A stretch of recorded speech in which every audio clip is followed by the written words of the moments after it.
Hi friends, எல்லாருக்கும் வணக்கம். எல்லோரும் எப்படி இருக்கீங்க? நல்லா இருக்கீங்களா? Welcome to Sakthi Saravana YouTube channel. இன்றைக்கி வீடியோவில் ஆன்மீக தகவலில் நாளைக்கு தை அமாவாசை, வெள்ளிக்கிழமையோடு வர தை அமாவாசை. இந்த தை அமாவாசையில் திதி எப்போ ஸ்டார்ட் ஆகுது, தர்ப்பணம் கொடுக்க வேண்டிய நல்ல நேரம், நம்ம குளிக்கிறப்ப இந்த ஒரு இலையை சேர்த்து குளிக்கும் போது நம்மளை நாமளே கிளென்சிங் பண்ணிக்கிற மாதிரி இருக்கும். அது என்ன இலை, அதோட செல்வம் பெருகிறதுக்காக இந்த தை அமாவாசையில் கல்லுப்பை வச்சு நம்ம ஒரு எளிய பரிகாரத்தை பார்க்க போகிறோம். இதெல்லாம் ஒரே வீடியோவில் உங்களுக்காக ஷேர் பண்ணுறேன். இப்போ வாங்க வீடியோக்குள்ளே போகலாம். நாளைக்கு தை அமாவாசை. மற்ற அமாவாசை தினத்தில் முன்னோர்களது வழிபாட்டை தவற விட்டவர்களும் இந்த அமாவாசை அன்னைக்கு முன்னோர்கள் வழிபாட்டை செய்யும்போது திதி தர்ப்பணம் கொடுக்கும்போது தவறவிட்ட அமாவாசை திதியில் முன்னோர் வழிபாடு செய்த பலனை சேர்த்து பெற முடியும் அப்படின்னு சொல்லப்பட்டிருக்குங்க. தை அமாவாசை, புரட்டாசி அமாவாசை, ஆடி அமாவாசை இதெல்லாம் சிறப்பு வாய்ந்த அமாவாசை திதிகள்.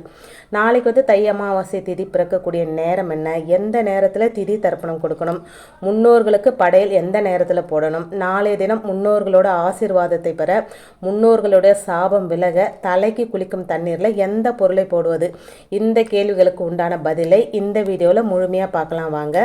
நாளைக்கு 9/2/2024 காலையில் 8:05 மணிக்கு அமாவாசை திதி பிறக்க இருக்குதுங்க. அதனால் நாளைய தினம் 9:30 மணியிலிருந்து 10:30 மணிக்குள்ளே திதி தர்ப்பண காரியங்களை செய்வது சிறப்பான நேரமாக நமக்கு சொல்லப்பட்டிருக்கு. உங்களுடைய முன்னோர்களுக்கு செய்ய வேண்டிய திதி தர்ப்பணங்களை இந்த நேரத்துக்குள்ளே முடித்து கொள்ளுங்கள். அதன் பிறகு வீட்டில் மதியம் 12 மணிக்கு மறைந்த முன்னோர்களுக்கு இலை போட்டு படையல் போட்டு முன்னோர்கள் வழிபாடு செய்யலாம். நாளைய தினம் கட்டாயம் எல்லோரும் முன்னோர்களது வழிபாட்டை செய்யணுங்க, தவறவே விடக்கூடாது. இந்த முன்னோர்கள் வழிபாட்டை செய்வதன் மூலம் நம் குடும்பத்தில் இருக்கும் பித்ரு தோஷம் விலகும், சுபகாரிய தடை நீங்கும், முன்னோர்களின் ஆசீர்வாதம் நமக்கு கிடைக்கும், பல ஜென்மங்களாக நம்மை பின்தொடரும் சாபங்கள் விலகும் அப்படின்றதும் ஆன்மீகத்தில் நம்பிக்கையாக சொல்லப்பட்டிருக்குங்க. இதோடு சேர்த்து உங்களால் முடிஞ்ச அன்னதானத்தை யாராவது ஒருத்தருக்காக செய்யுங்க. அது உங்களுடைய அடுத்த தலைமுறைகளுக்கு பல கோடி புண்ணியத்தை தேடித்தரும். இது போல் அமாவாசை தினத்தன்று காலையில் எழுந்து எல்லாரும் கட்டாயமாக குளிப்பாங்க. தினமும் குளிக்காதவங்க கூட நாளை தினம் எழுந்து முதல்ல குளிச்சுட்டு தான் அடுத்த வேலையை செய்ய தொடங்குவாங்க. இந்த அமாவாசை தினத்தில் நாம் செய்யக்கூடிய எந்த ஒரு பரிகாரமாக இருந்தாலும் அது நமக்கு பல மடங்கு பலனை தேடித்தரும் வகையில் அமையும். அந்த வரிசையில் நாளை உங்களை பிடித்து ஆட்டி படைக்கும் தோஷங்கள் விலக, உங்களை பின்தொடரும் சாபங்கள் விலக, பித்ரு சாபம் நீங்கணும் அப்படின்னா நாளைக்கு நீங்கள் குளிக்கும் தண்ணீரில் 2 துளசி இலைகளை கிள்ளி போடுங்க.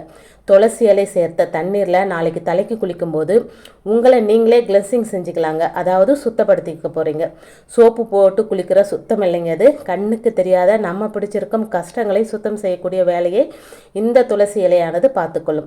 நாளை வெள்ளிக்கிழமையோடு அமாவாசை தினம் வந்திருப்பதால் மகாலட்சுமிக்கு உரிய இந்த இலையை நீங்கள் குளிக்கிற தண்ணியில் போட்டு குளிக்கிறதன் மூலம் நீங்கள் அபரிமிதமான பலனை அடைவீங்க.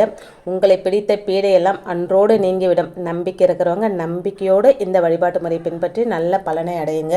நாளைக்கு வந்திருக்கிற நாள் அற்புதமான நாள். தை அமாவாசையோடு வந்திருக்கிற வெள்ளிக்கிழமை. இந்த நாளை தவற விடாமல் நம்முடைய முன்னோர் வழிபாட்டோட நம் செல்வ வளத்தை பெருக்கிக் கொள்ளவும் சில தாந்திரிக பரிகார முறைகளை செய்யலாம் அப்படின்னு சொல்லப்பட்டிருக்குங்க. முன்னாடியெல்லாம் ஒருத்தரை வாழ்த்தணும் அப்படின்னாலே 16 பெற்று பெருவாழ்வு வாழணும் அப்படின்னு தாங்க வாழ்த்துவாங்க. இதற்கு காரணம் 16 வகை செல்வங்களும் ஒருத்தருக்கு கிடைக்கும் போது அவங்கள விட அதிர்ஷ்டசாலிகள் யாரும் கிடையாது. இன்றைய கால சூழ்நிலையில் இத்தனை செல்வங்களையும் ஒருவர் பெற்று வாழ்கிறாரா அப்படின்னா நிச்சயம் சந்தேகம் தாங்க. அப்படியானால் இத்தனை வகையான செல்வங்களை பெற நாம் என்ன செய்யணும் அப்படின்ற கேள்வி உங்களுக்கு எழலாம். இத்தகைய செல்வங்களை பெற நாம் பல முயற்சிகள், புண்ணியங்கள், தர்மங்கள் அப்படின்னு இது போன்ற பல காரியங்களை நம்ம செய்யணுங்க.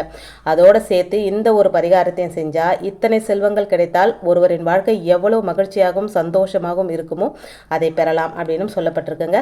அந்த பரிகாரத்துக்கு தேவையான ஒரே ஒரு பொருள் மகாலட்சுமி அம்சம் நிறைஞ்ச கல்லுப்பு மட்டும்தாங்க. கல்லுப்பு பற்றி பெரும்பாலும் அனைவரும் அறிந்தது தான். இது நல்லவற்றுக்கும் பயன்படும், தீயவற்றை எடுக்கவும் பயன்படும். இந்த கல்லுப்பை வச்சு தாங்க இந்த பரிகாரத்தை செய்ய போகிறோம். இதற்கு 3 அகல் விளக்கு எடுத்துக்கோங்க. இந்த 3 அகல் விளக்கம் நம்ம ஏற்கனவே பயன்படுத்திய விளக்காக இருந்தாலும் பரவாயில்லைங்க. அதை சுத்தமாக கழுவி மஞ்சள் குங்குமம் வச்சு ரெடி பண்ணி வச்சுக்கோங்க. அந்த 3 அகல் விளக்கிலும் ஃபுல்லாக உப்பை நிரப்ப போகிறாங்க.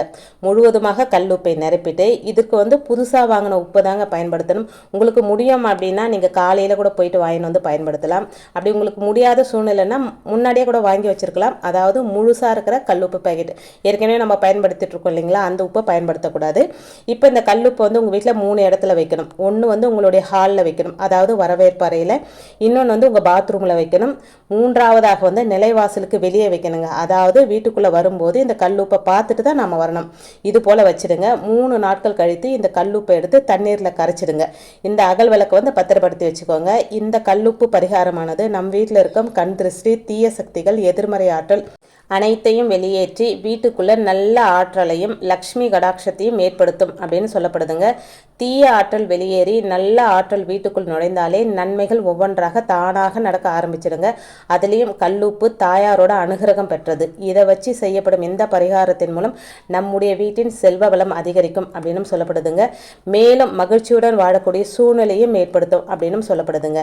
இந்த பரிகார முறையில் நம்பிக்கை இருக்கிறவங்க நம்பிக்கையோடு செய்து நல்ல பலனை அடைங்க. நாளைக்கு வெள்ளிக்கிழமையில் வந்து சுக்கிர தீபம் எப்படி ஏற்றணும், அதனால என்ன பலன் நமக்கு கிடைக்கும் அப்படின்றது ஏற்கனவே வீடியோ போட்டிருக்கிறோங்க. பார்க்காதவங்க பாருங்க. அப்படி பார்த்தவங்க கண்டிப்பாக அந்த சுக்கிர தீபத்தையும் ஏற்றுங்க. ரொம்ப ரொம்ப விசேஷங்க. உங்களுக்கு லக் இருந்ததுன்னா நீங்கள் அந்த வீடியோ பார்த்துருப்பீங்க. அப்படியே நீங்கள் பார்த்துருந்தாலும் நாளைக்கு அந்த தீபத்தை ஏற்றுவீங்க. கண்டிப்பாக ஏற்றி பாருங்கள். உங்கள் வாழ்க்கையில் எல்லாமே நல்லது தான் நடக்கும். இன்றைக்கி வீடியோவில் நான் சொன்ன விஷயங்கள் உங்களுக்கு பிடிச்சிருந்தது அப்படின்னா ப்ளீஸ் சேனலுக்கு சப்ஸ்கிரைப் பண்ணி சப்போர்ட் பண்ணுங்கள். இந்த வீடியோவை உங்கள் ஃப்ரெண்ட்ஸ் அண்ட் ஃபேமிலிக்கும் ஷேர் பண்ணி விடுங்க. இன்னொரு எளிமையான ஆன்மீக தகவலோடு உங்களை சந்திக்கிறேன். அது வரைக்கும் நன்றி, வணக்கமும். Take care and bye friends. நாளைய நாளை யாருமே தயவு செஞ்சு மிஸ் பண்ணிடாதீங்க. இது என்னுடைய ஹம்பிள் ரிக்வெஸ்ட். ரொம்ப எளிமையான பரிகாரம் தான். கல்லுப்பு பரிகாரம் நீங்கள் பண்ணி பாருங்கள். உங்கள் வாழ்க்கையில் கண்டிப்பாக சொல்கிறேங்க, நல்லது மட்டுமே தாங்க நடக்கும்.